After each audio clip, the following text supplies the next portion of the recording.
Listen. Groovy!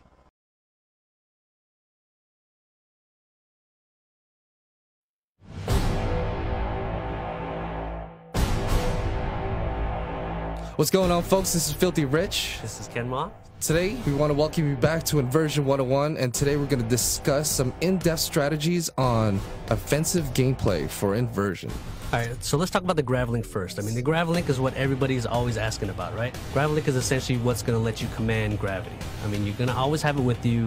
You have it with you pretty much at the start of the game, and you take it from the enemy.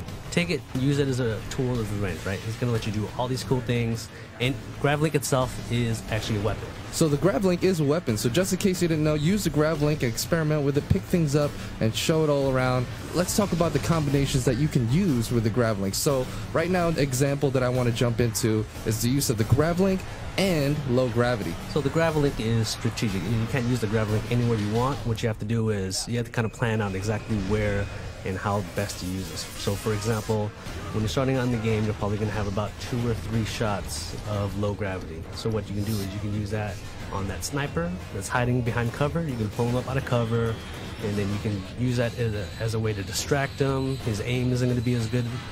Later on, once you get a little bit better, obviously, you can put him up in the low gravity and then maybe grab an object out of the environment and throw it at him for a one-shot kill. That's a really, really cool thing. Now let's, we touched a little bit up on low gravity. Let's fill them in on high. Like, what's a cool situational thing that I would be put in to want to opt out to use high gravity? So high gravity, what it's going to do is it's going to increase the weight, 3-4 times. Once you hit an enemy with it, you'll see him stuck to the ground. He's kind of struggling. You've got about 5 seconds to decide what you want to do with him at that point.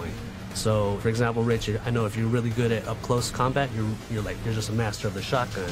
What I can do is I can hit him with heavy gravity. He'll be stuck to the ground, and I can just kind of use to run up and take care of him.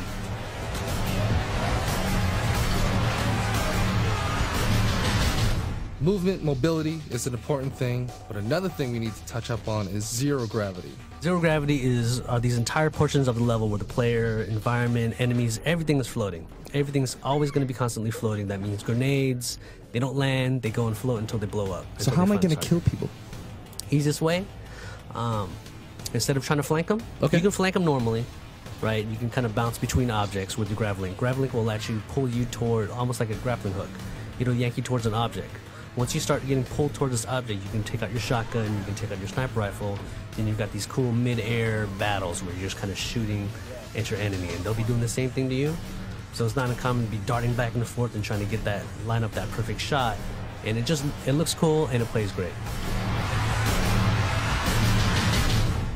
So the next thing that we're going to cover is vector shifts. So vector shifts are one of the coolest things in this game, playing on 2 different playing fields against the same type of opponent and having everything work as they normally would, but with both priorities, mine and yours, still functioning how it would normally, but I would just see you on the side of a wall and kill you. I mean, so if you see, vector shifts aren't just cosmetic. Everything is completely shifted. Enemies are going to be running at you from the side of the wall, as you can see. Now, because of that, they've got these different angles on you now. So your normal cover that you thought was safe is not necessarily going to work the right way. So they can get these shots on you. Your cover's already destructible, it's falling apart. What you're going to want to do in this situation, use your Gravlink, find out anything that's around you in the environment, anything you can find. That's right. So make sure, guys, I hope you enjoyed this episode of Inversion 101, where we talk about all the different offensive strategies. This is just a tip. We got a whole bunch more coming your way. Well, stay tuned. We'll see you next time.